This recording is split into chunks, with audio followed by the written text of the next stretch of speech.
People, welcome to Naija Now. Today, we are talking politics and the diaspora. What's really going on in Nigeria at this point in time? What, the early signs that we are seeing as 2027 approaches? And of course, Nigerians abroad. Are they actually influencing what's going on back in Nigeria, or it's just simply vibes? If you are sending money home, you're arguing politics in group chats, or still feel emotionally invested in Nigeria, this one is for you. Don't go away. We'll be right back.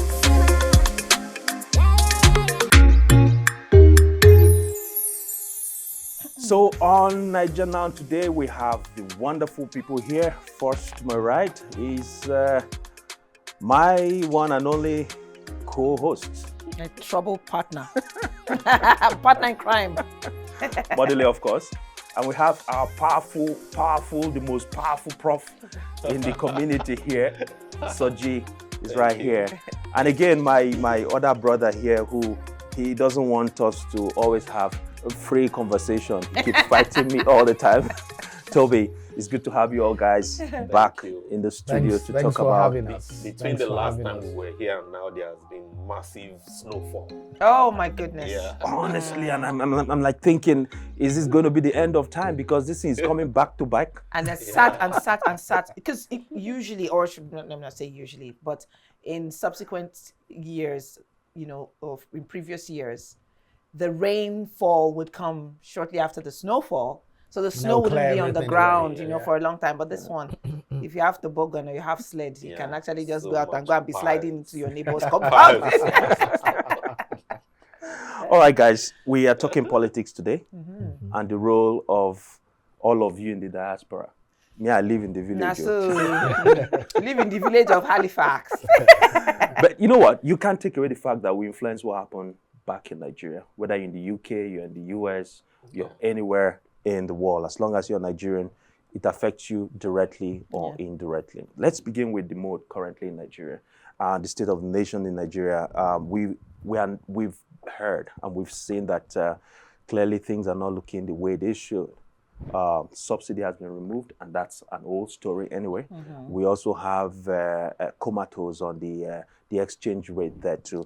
A whole lot of things have happened lately under the Tinubu administration. But I mean, what are you guys hearing from your own end that is troubling back in Nigeria? Let's start from there. Model, you want to go first? Well, the fact that the voting process is not a credible process, and the question, has always been whether or not it is worthwhile to actually go and stand out in the sun again, out in the rain. As we remember NYC, under the sun, with dedication. And so whether or not that process is able to birth and produce the will of the people. Absolutely. And so do you think people are hopeful, or they probably they've given up, or they're tired of what's going on back in Nigeria? Yeah, I don't think people are hopeful. I don't also think they've given up. I think people are just tagging along. Yeah. Like, let's see how it goes. Let's just survive. People are just on permanent survival mode in Nigeria. Right. It's like everything spells gloom. Yeah. So they just have to survive. Toby, I don't know if I'm going to agree with him 100%. I don't. Because a lot of people, as always, I'm not calling for a fight.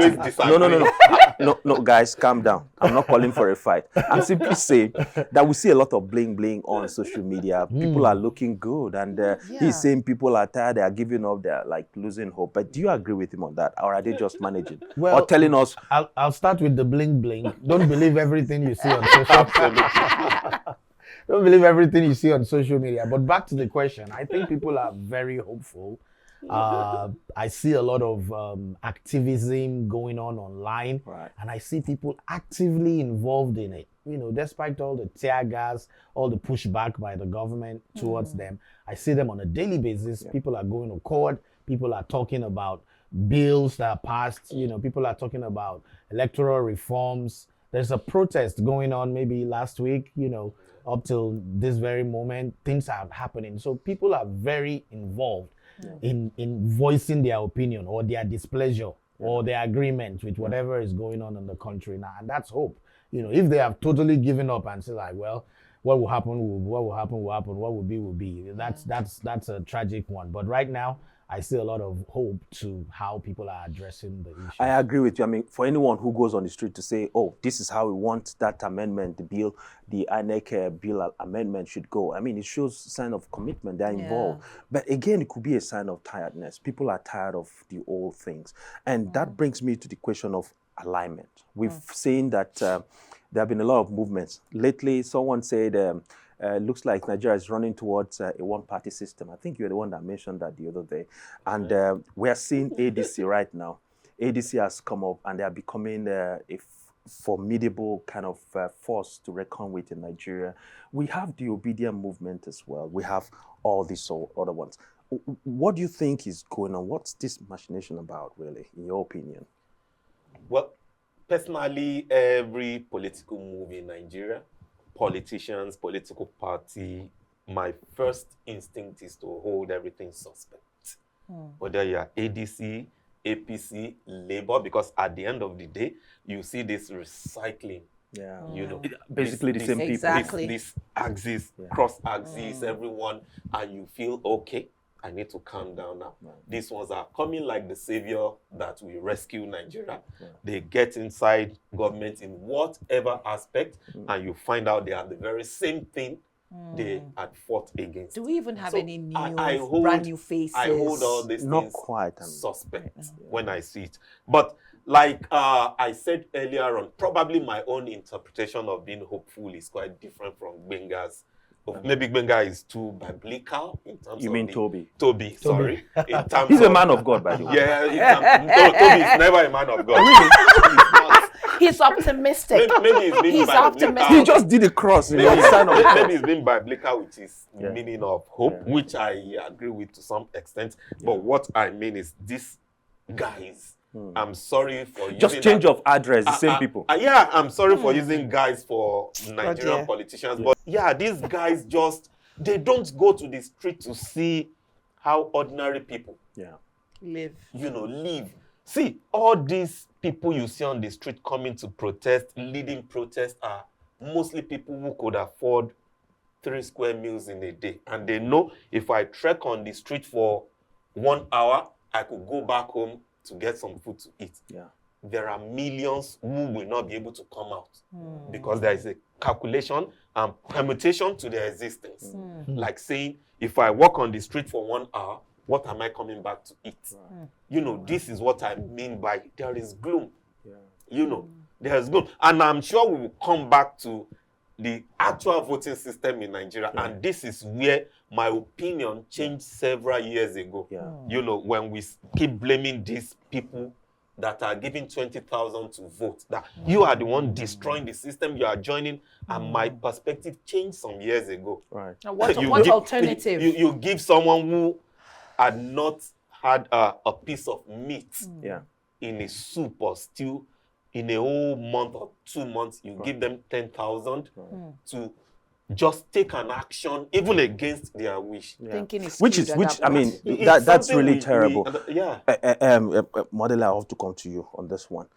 A lot of people have said from the past, I mean, the corruption we have seen, some of the ills we've seen in Nigeria, it triggered down. Like they say, Jonathan's administration, they were corrupt. We had Buhari's administration that didn't come to help things. They allowed things to just fall yakata on the ground. And then we have our current brother, Tinubu, who people are saying that he hasn't done much to alleviate poverty. What do you think has changed? Don't forget, we also have a lady, Desiani, who was also in the mix of some of these things, who one would say, okay, maybe if woman gets to office to help things change. But look at what we're seeing today. What you take? I mean, let me even first start from that, Desiani side of things. I approached that whole, observing and, what, I don't know how much of the documentary, that was out there that you saw. You mean 2 days documentary? Yes, 2 days documentary. And I've always loved every work that Chude has ever done. This one had me trying to understand what I was feeling when I was done. I really struggled to understand what I was feeling because corruption is an ill and an evil that has plagued the Nigerian system. It has taken lives. It has destroyed communities, no doubt. Yeah.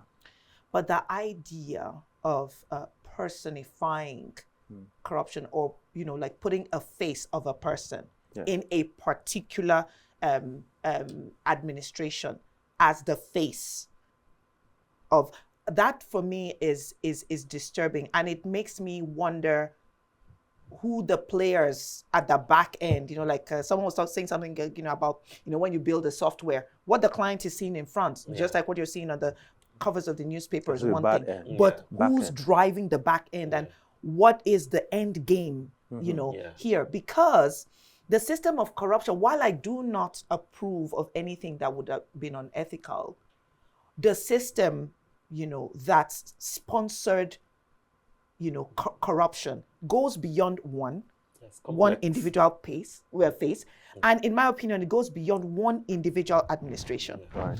So when people say, "Oh, it was so Tinubu came and spoiled everything," or "No, Tinubu is good, but he inherited the bad system of Buhari." Oh, was it really Buhari? Because I remember a time when everybody hailed Buhari as a savior. Coming in to say, okay, the system was destroyed, and here's Buhari, the savior, who's going to save it. Yeah. And we can keep going backwards every 4 years or every 8 years, to an administration. We've had a corruption problem for decades. Yeah. I remember being a child under 10 and having, uncles gather in our house with my dad. And while I was still trying to understand the meaning of the word corruption, I used to hear it. And they spoke about the corruption in the Shagari, administration at the time, and all that. So this is something that has been systemic. It's been around for a long time. It has. Yeah. So, putting it on one particular administration, I think for me is just, it's exhausting. All right. So, Toby, do you think that we've been fair enough in judging the Tinubu administration? This is just less than 4 years. And people are saying, oh, the man removed subsidy, the man did this and all those things. Do you think it's fair enough? Because going by what I say, I feel, he's being punished for another person's sin. That is Buhari. I think we're not even doing enough. But is he, in your opinion, do you think he has any hopes that he's going to become or re-elected as president? Because we see that despite the fact that 36 states are there, about 30 states out of 36 are already on the APC side. now that's not even enough. We have City Boys movement right now. That's all City of Boys them are going thing. towards one person. Why do you think he's fidgeting? Well, the first question about if we are doing enough, we're not doing enough exposing the ills of the Tinubu administration. And I think people should voice out more, talk about the things that we expected from him and what he brought. Because they promised us a lot of things when they were coming in. Yeah. We're going to do this for education. But they met the damaged economy. Well, they knew they were going to meet a damage. They knew what the situation was. Yeah. It was different. They knew what they were from outside and when you come in. Not outside in the previous in the previous administration. No, but Buhari shot him out. He wasn't even some of. I remember that I heard some that of his candidates were not even taking. That he was not. I'm not speaking for. They went in bed together. It's going to be unfair to lump it all on him. Yeah, but when he came, instead of when you see the Yorubas have a proverb that when a tree falls on another tree, the one that is on top is what you remove.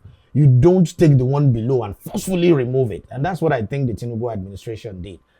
First of all, they came without considering the ripple effect of it. They took out subsidy. Boom. That was a lot and a lot of pain on people. The salary is still the same. Majority of civil servants are below, But that thing had been coming for a while. It was just who was going to do it. The discussion had been in the pipeline for years. At least have a cushion that you will have to, for people. And you did it all at the same time. Oil prices skyrocketed, dollar prices skyrocketed. Market people cannot survive on little income. So everything is just coming up at the same time. And income still remains constant, maybe even reducing for some people. So how do you expect them? I to be honest, by calculation, I don't know how Nigerians survive. Per 50,000, 70,000 salary in a month. Nigerians are strong people. How you go to smiling, and like you said, we still see bling. People are still laughing. Still bling. Still go to party on the weekend. Yes, so Modele, you made a point. And Nigerians are strong people, and this is what is wrong with us as a country. Because they feel Nigerians can take anything. We have absorbed. They keep throwing more. There were countries that went to war because of bread, because there was no bread. Yeah.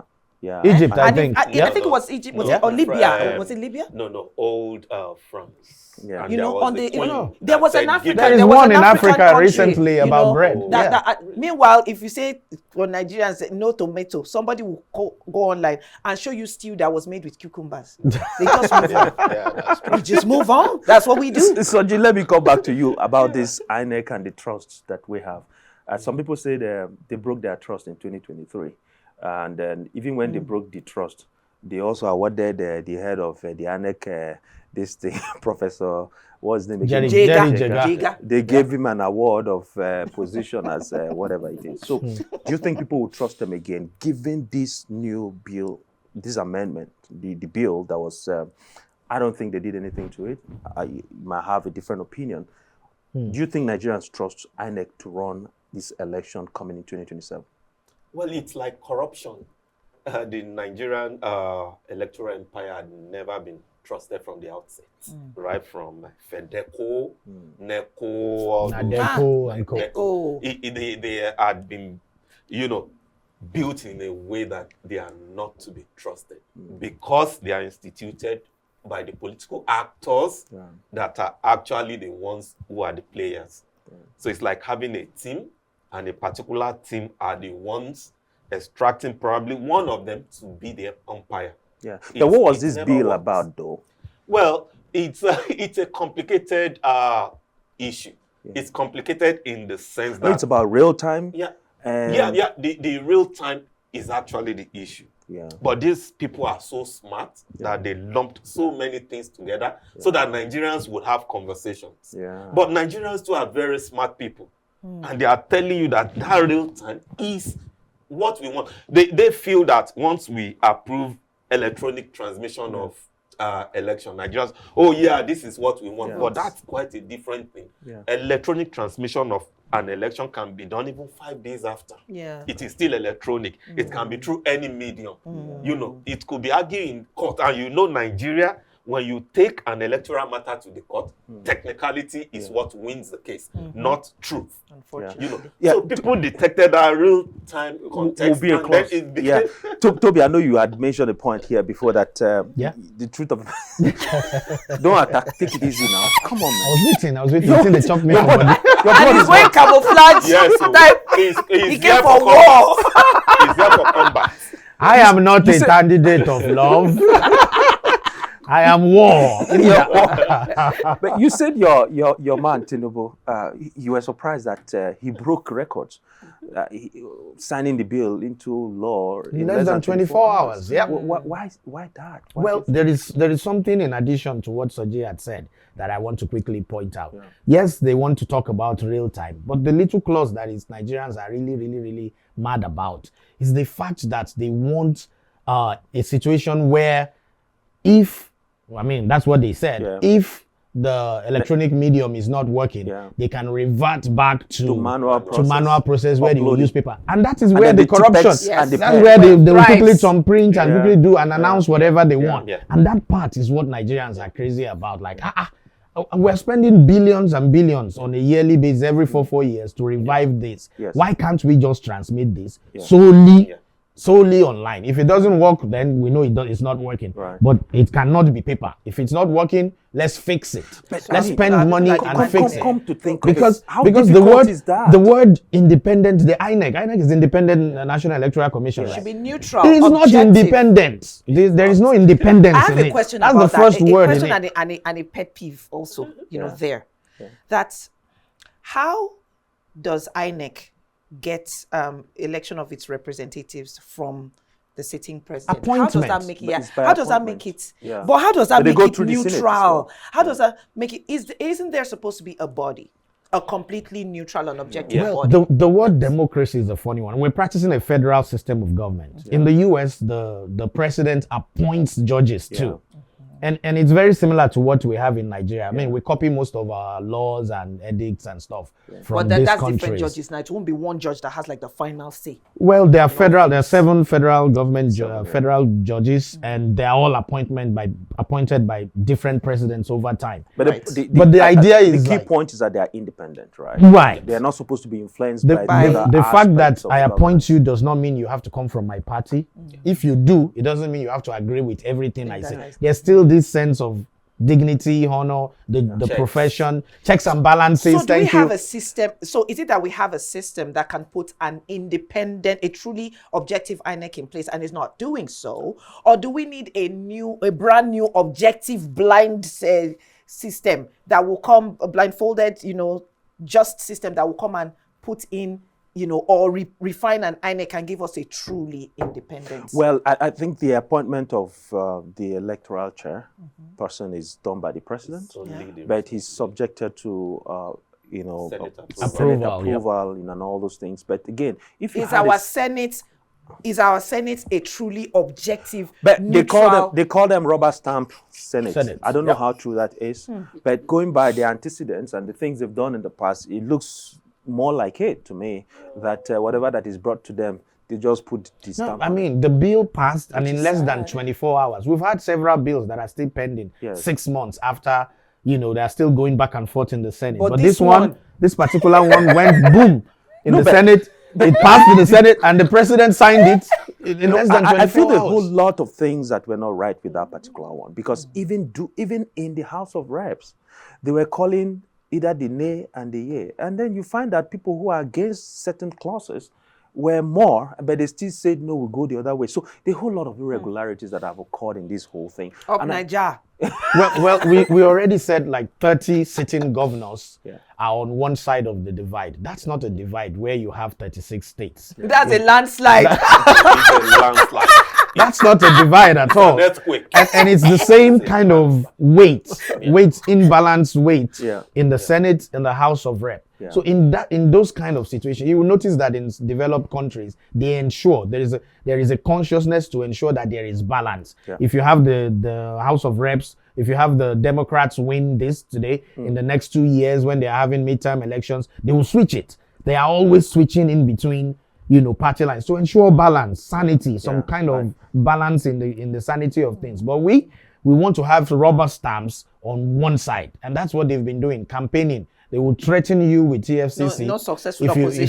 If you don't agree with what they say, there's nobody now that can. Who can we call maybe the like of Showore and Co. But other than those, there's nobody that is actively saying anything at all. Absolutely. Against the government. Soji, let's talk about this diaspora influence.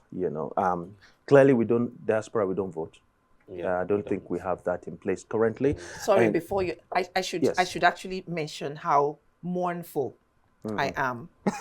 What is it again? Of my franchise. Realizing that. Because I will be very honest with you. Yes. When I was packing my load and leaving the shores of Nigeria, it didn't occur to me that what I was saying technically is that I have given up my rights to make a choice of the leaders forever. Do you want to react to it? Technically, I mean, does she actually? Technically, that's she has used the right term. Yeah. Technically, but she's still in that. All of us outside of here, we can only participate in other means. Yeah. To actually vote, you have to be in Nigeria. You have to register. Yeah. You have to pass through the painful and long. Yeah. But that doesn't mean she has lost that right. Well, if you are not using it, she doesn't have the right to vote now because she doesn't. She has not activated it. Do you have a voter's card? Does anybody here on this table? I have my voter's card. One now. You do? That old one? No, I have one that I got recently. Oh, really? Oh, that's nice. Process, right. So you don't let these people take you away. Sorry. So we are saying as diasporans, we cannot vote, right? Yeah. But we certainly can influence certain things, right? We can lobby. We can speak to members representing our area if you have their contact. If they can speak to us and tell them, listen, we want things to go this way, right? And say what we desire to see in the forthcoming election. How else do you think diasporans can actually play a role in this whole thing? Well, for a while I was daydreaming when you mentioned that we here could speak with our representatives, and I was thinking, are you referring to Nigeria? Your representatives can't speak to you. They are busy thinking of the next money to steal. But and as a matter of fact, I've developed what Modele will call trauma towards Nigerian politicians. Honestly, even if you are a councillor or a chairman, once I see you like this, ordinarily I picture you as a and the good ones now suffer. There'll be a few good men. Soji, let me mention this. It can't be all of them. There'll be a few good. That's the trauma that I have. Yeah, it's a trauma that I have. Yeah, but we can't say all of them. In fairness, right? Well, it's sad because truly the fact that it has been so loud has made his position an existing. But again, that does not mean that they are all, agreed. So going back to question, I think one of the ways that we influence electoral matters in Nigeria is through online or digital engagements. Yeah.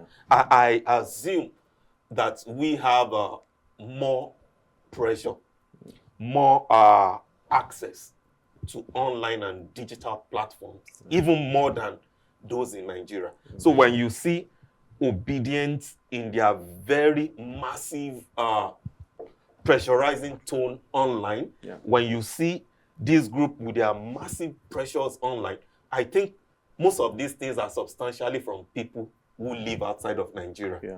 The reason for my thinking is that in Nigeria itself, you have less access to all these digital tools. First, you have less access to the data internet.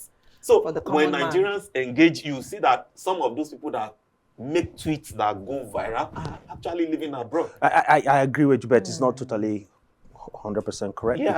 Well, Nigeria is actually well covered, and when it comes to internet access and social media, not coverage. I'm talking about access. We do to individual Nigerians. If you take 200 million people and you want to look at people who have 24 hours access to internet in Nigeria, so even they might not be they can be 20 million. Power. I have friends who are not wealthy but comfortable and they still switch off their internet. I say, what's wrong with you their guys? Data, right? And then it's a momentary lapse of my memory that now I'm living in a space where I can live my own internet. Toby, some of your friends on social media, 2023 elections, they did some things that others felt like we have not left Nigeria yet. Some of them, despite the decay of things back in Nigeria, were still here abroad, supporting some of these same people. Is that fanaticism? How do we describe that? Because here's 2027 around the corner again. We're still going to have that. Some people broke up in their relationships because, I'm supporting Tinubu, I'm supporting Obi, and all these crazy things. But where do you think someone abroad is supposed to start? I know that we all have right to our political leanings, right? We can't stop anyone.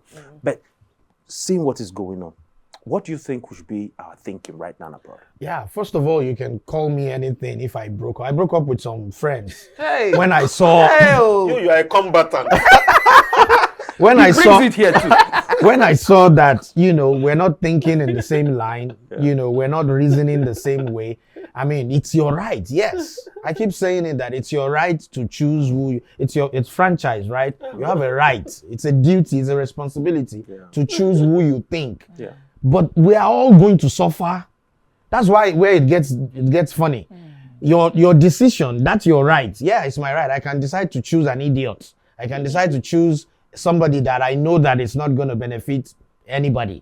Yeah, but I will suffer part of the consequences of what you did. So it becomes on me too to ensure that you pick the right person. Because collectively, maybe you more than me actually will suffer this thing. So I look at the reason why people decide to go certain ways. Some of them are tribal. You hear somebody say, how many onisha dibebere kafi like I see. What does that mean? Now my own. Because even me now, lost everybody that heard that proverb knows who I'm talking about. Already, I hope it's not Emeliko. I'm not mentioning any names, but You know, some of them are religious. Yeah. You know, the reason why some people voted certain ways. Yes. We have to step out of And those this has continued to be a corners. problem. It You has. know, ethnic, Right. religious, all those corners that have barricaded us into. But everybody's into suffering at the end angles. of the day, whether You know, you're from here or from here, you voted or you did not vote. you we all know, the suffer, dollar right? is for everybody. Yeah. The economy, Yeah. the price of fuel is for everybody. It's Absolutely. not because it's one tribe or one region or one religion. We all have to go through the same level of things. But to the question that you asked, that what do we have to do? Orientation. Wow. An average diasporan, and I say by average, I mean maybe 95 to 97% of us have a large influence on Nigerians back home. Family and Financial influence, material influence, spiritual influence, you know, a lot of influence. I won't go to other areas, but those three alone, you know, is enough to influence certain things. And somebody will argue and say, because you are feeding this person or you are helping this person. you I come was about to say that. You want to control. Are you saying? No. But you use what you have. They say he who pays the piper dictates the tune. If you are the one paying the piper, by all means. What if I can't dance to the tune you are playing? By all means, go and dictate it. You go and learn to dance. Let me tell you something. So model it. See, home people are smart. So let me tell you, home people. Home people know how to chop and clean. They can collect that black tax from you. 100%. Yeah. The truth of the matter is that you will not be there with them in their one little corner and their box at the end of the day on what they are They'll going make their to decision, when they whatever. make their. But their final They might send you proof that see I voted for that one that you said, or I voted for that one you said. Then I lie. But what is their incentive for going certain ways? Is it hunger? Is it pressure? But you know, Hunger, they pressure, actually yes, offer, yes. They offer certain things to these people. Yes. Back home. So apart from the black tax, they still offer them something. Some of them, they have hopes that if the councillor in my community or the chairman or whatever, he wins somehow, I be youth, he go put us somewhere. Or they'll bring the 1,000 naira and bring the rice and the groundnut oil and all those Self-preservation. things, right? So there's still a large element of and they feel out of place if they don't go with the crowd too. Remember, they're in the community. I have a question. How does the Nigerian election actually work? The voting process. Yes. Is it possible to take those incentives and do what is in your mind? Is there a scene? It's a Because will they see you when you actually? your own risk. It's a close ballot. Okay. Canada, US, UK, wherever we find ourselves, if election goes well and people are happy back home, Yes, the pressure we'll have abroad will reduce it will. from the black It will, tax yeah. and even the influx of people who don't necessarily need to be here. Some of Yes. us are not here because we really wanted to be here, Yep. but because of the situation there. Back That's home, why yeah. immigration. Yes. So how do you think we should be looking at this as far as the election goes? How do we talk to people? What role do you think in the diaspora we can play to be able to make things go the right directions? When I first came a decade ago, it was like, oh, it's their business. I'm no longer in the system. Just the euphoria of being able to be out of the system and have a choice. Yeah. I think what it was just the euphoria and the excitement of having a choice. Having lived it, been there, done that now, done a decade, have the T-shirt and the mug to show. The truth of the matter is that we are still Nigerian. Absolutely. Can't roll that away. No matter how you adapt to your new home, there's a part of you where you know that you have another home. You can actually tell the people around you, I'm going home. You can do that, and a Canadian can't do that. A Canadian born cannot do that. When you say I'm going home, so what that means is that we really have a part to play, and I think that the first step would be to, like you said, take advantage of the opportunities that we have, the online influence, the fact that whether you like it or not, you've become some measure of influence. You are considered some measure of success by being able to have a choice, get yourself out of the system and have a choice. So being able to use that choice, but to be able to use the choice, people, they are not people at home. We are smart people. Yeah. Nobody wants you to come and talk to me in where I'm managing the fuel that I'm using to run my generator when we know that you don't need those kind of things.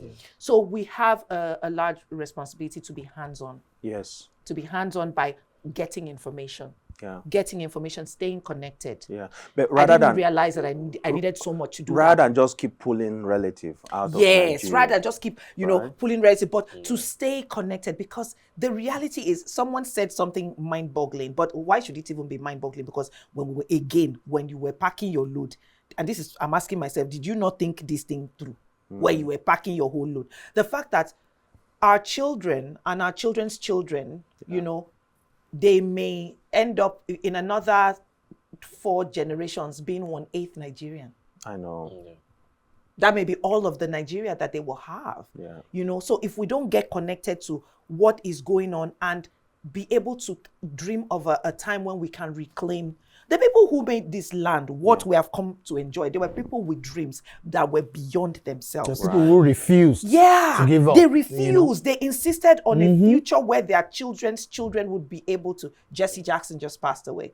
And I was looking at his children, speaking, about their father, talking about a time when, the colored had a different fountain. What a fountain. Washrooms were not available for black females, and this way, but people stood. So where is our own standing for the children of our children, of our children? When they shoot one gun in the air, we run. We don't stand. It hasn't been a way of life for us. That self-preservation has been innate in us. But to come out, and put yourself out for a cause, it's not something that is natural to us. It is not natural. We need to. The We need to do safety more. that we have, Yeah. I think having safety, in diaspora, gives you the power to speak more confidently. Talking and more about speaking out freely, but there's this point, people say, well, in Nigeria, politicians from Nigeria, they come abroad and we allow them to just walk around freely. And that we should be consciously looking out to influence the government of wherever you are in Canada, in the UK, to hold these people to account. Absolutely. If they have properties of looted money, they should seize these properties and return the money back. In fact, I was accosted recently on this particular point by an Iranian. An Iranian friend of mine said, I heard what's happening in Nigeria. I said, but I look at you guys here in Canada, you're just walking about freely, you're just, just drinking your coffee. And I don't see any of you going to petition our own, government systems here. For an outcry for what's happening in your country. So you think we need to do more of those things to be able to hold these people to account? Because let me tell you, a lot of them, they know that once they steal this money, Nigeria is always very tight for them to use it. They have to put it somewhere. Take it outside. And we are here, we see them. The disappointing thing is that some of us abroad still are here to celebrate them. We see them as heroes. We make them feel like, and treat them like heroes. What more do you think we need to do? Yeah, celebrating all this band of thieves. For me, gives me constant headache. I know. Even at home, even here, it gives me constant headache. But the reality also on the ground is, and here we quote Chinua Achebe, since the hunter has learned to shoot without missing, the bird too has learned to fly without perching. These guys are so criminalistic in nature that they know how to hide some of these things. So it takes some level of resources for you to know where they are hiding some of the things they've looted. How many of us here have the time? No, but it's passion. It begins with when you're intentional about this. Is my opinion. If you're intentional, seeing them or their children or their relatives here, keep an eye on them. See what I see. Keep an eye on them, and if you notice, because some of them, they're probably not even doing the jobs you and I are doing. But they're living large. Right? That should be a trigger. You should be able to pull something off. Say, okay, we need to ask this person a question because he's the brother to a senator or a brother to a member of the House of Representatives, and things are not okay back home. We need to check him. You think we have such powers to start? What I'm trying to say is, we may probably have a child of a big politician here in Halifax that you don't know about, that I don't know about, she doesn't know about. Well coded. Because they surround themselves with band of psychophants who just want to enjoy life with them. So it takes a little step for us to know.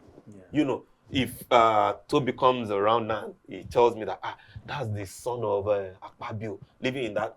I can't just take that hook, line, and sinker. I would have to do a little more investigation to find out. So this takes away from some of us who are struggling immigrants. I have to be at my job. You know, what time do I have? So this thing is a little bit stressful. Yes. You know, sometimes, see, I usually banter with my wife that this Showore guy who lives in the US and Nigeria, what job is he really What's doing? up? What job He does must really... have, But you know, he has accumulated some reports, resources to allow him to take live those that kind of He's life. not even living a lavish what I'm life. trying to say is Not, that, as far as I'm what concerned. I'm trying to say is that, see, some of us who are on this divide of we want to see things go honestly and work, we have that energy. Yeah. But we still have those hindrances. Yes. You know. What's the right political office? What's the right office that one would approach? If, for instance, if I was going to do what my Iranian friend said, yes, what would be the right office for me to approach here in Halifax? Well, the majority of these things are public record. It's not as if they are hidden. Yeah. If you want to know those who have houses, they are public record. You so can go to research, the passion to do the research. The research. I guess that question is where's the first step to the right places to go. So if I want to complain about what's happening in my depending on what we are complaining about. If we're saying the people steal money here, security, for and instance, loot it or here, security, you know, we can have we can request and get a list of funds of accounts who have you know, Nigerian connections. Yeah. If you request for it, you'll get it. Yeah, you can. You know, officially. If you want to know those who bought houses in cash, you can request for it. Toby, I was coming to you. I mean, rather than all sit down here abroad and we are always, you know, talking and saying all this. Do you think it's why we begin to think we want to send some people on mission back in Nigeria to represent just people like you? You can run for your House of Representative in your own. Why are you laughing now? Well, so do you think we need to also think that way rather than sit down and there are bad people because we are exposed. Somebody should go and run for something. Don't get me started because there are certain matters on grounds about certain off your mic. Political. He was supposed to run for certain things. Yes. Off your mic. Yes. Off your mic. When we were looking for a detribalized Nigerian to run Toby, for Nigerian office in Halifax, a certain entity refused. Yes. To take the call. Yes. That was just an aside. Okay, answer the question. So we have organizations. If we have bodies that if we have bodies that, you know, come together, like you have associations of Nigerians living in certain areas, they can have representatives sponsored to go monitor elections officially and give reports of what they think. So we would need to put funds together. Yeah, and that will be an independent report, you know. This is what I saw when I went there. This person is not taking bribes. This person is not there to follow any party. It's just there to see how things go. So when they say, oh, the election was free and fair, the person will go with equipment. You know, we've seen things here, you know, a little bit of technology. Put on Ray-Ban glasses or whatnot and see things live. No, you can actually get registered to be an independent political, you know, and go there and help. The fact that they know that maybe 300 different politically interested persons are coming in to monitor the election in one state alone will make other people sit tight. Somebody that wants to steal ballot will think twice because now everything is being recorded and transmitted live. So the person that stole the ballot will see his face, you know, when he's running away with it. The concerns now, again, very nice on paper. A couple of concerns, you know, that a risk manager would see here. Number one, would we agree, again, Nigerians in diaspora, do we trust each other enough to put funds together, to pull funds together to sponsor I think that's a that kind of agency? That's another kettle Number of fish. two, the security. Because the issue is because we have a common interest. We want to see Nigeria work. And the reason why we are doing that is beyond just monitoring an election. It's to be able to bring feedback that we can trust. That individual must be trusted in the community as well. Right. Thinking of making Nigerian work and to this group thing, like constitution of Nigerians as a community, it's also relative. Thinking of making Nigerian work is individually relative. Because to be some together of us, too, like she mentioned, we should suspect even ourselves. Oh yeah. Because some people just want to make sure their own lives work. It doesn't matter if Nigeria works or not. Send some of them back home, they will be as worse as those at home. So these are indicators, you know, that we really need to start isolating in this conversation. Absolutely. We're going to wrap up right now, and we all have like 30 seconds to 60. What are your expectations? This is going to be a long conversation. We're going to come back to this as things unfold. We'll talk about what's going on in Nigeria, the roadmap to 2027, because we are all interested. We are stakeholders. But let's wrap up by asking each of you. I'll begin with you, Modley. What do you hope to see in 2027? What kind of government do you expect? What are your expectations, your aspirations? What are your hopes for Nigeria? I had always been, you know, and it was one of the reasons why I left Nigeria in secrecy, because I had always been an advocate. I love Nigeria. I always have, I always will. I'm an advocate for the new Nigeria. And so I hope for a Nigeria that allows Nigeria to experience the beauty of Nigerians. Globally, people are seeing it. You know, when a Nigerian shows up on a job or shows up on a craft, the level of excellence, because we're natural competitors against ourselves, we are excellent as a people.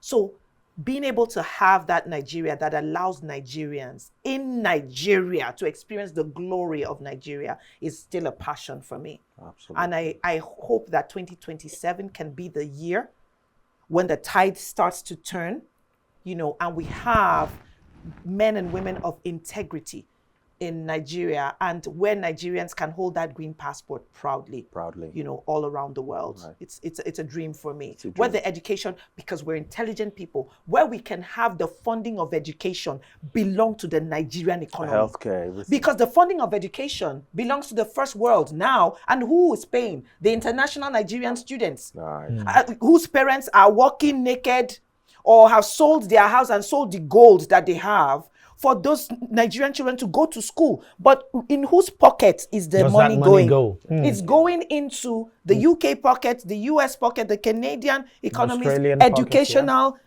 pocket. That's a good point. It's time for it to go to the Nigerian pocket. Just like you said, we also have healthcare issues. Recently, someone died of a snake poison or something that was beaten, and they didn't have the medication in Mysterious. the hospital. So what are your hopes as we begin to turn the tide? My main hope is that we can one day, maybe not 2027, but one day very soon, have a young, energetic president or leaders generally. I was just looking through. Gowon was 31 when he began to rule.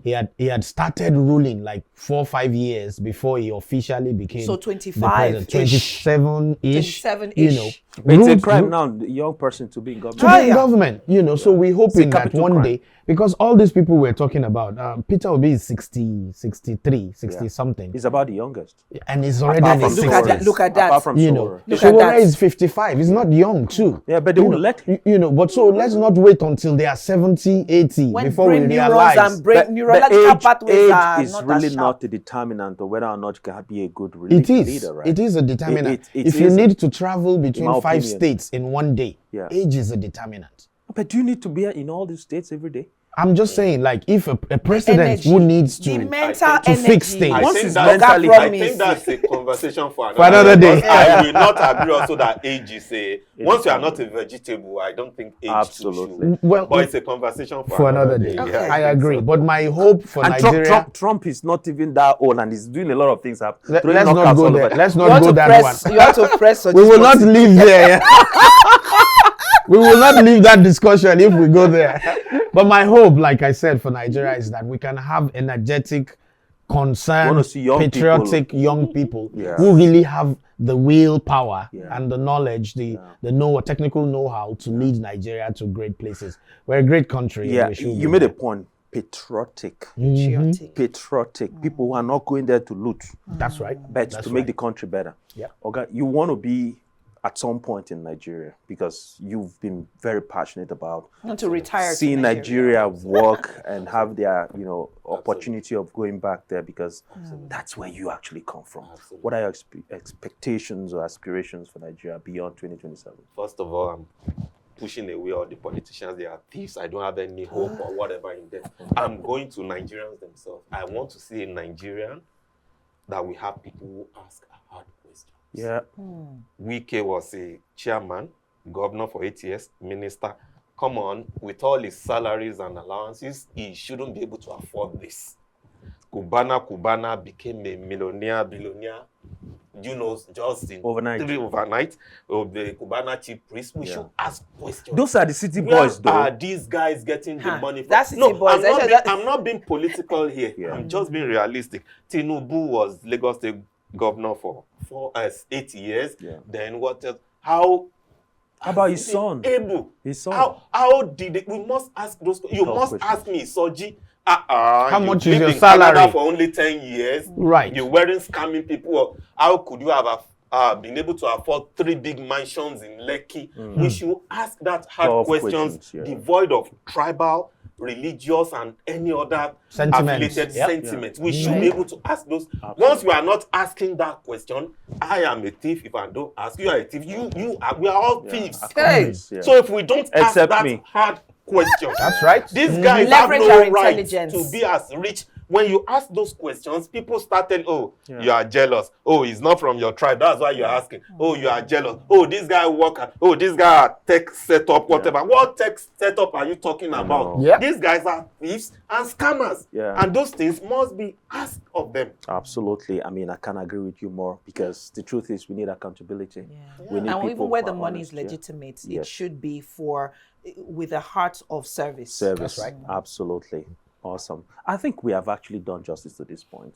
But it's like I said, we have no. I know. I feel you, Toby. It's an ongoing I feel you, Toby. As things unfold, there's we'll come on over here and talk about them, because we are stakeholders in the Nigerian project. Sounds good. All right, guys. Thank you for your thoughts, and we'll see what happens next. All right. So whether you are in Lagos traffic, or in Toronto winter, Atlanta, or somewhere in London, Nigerian politics still touches your life. Could be your money, could be your family, could be your plan. It touches all these aspects. The real question isn't, do we care? It's, how do we show up in ways that actually help?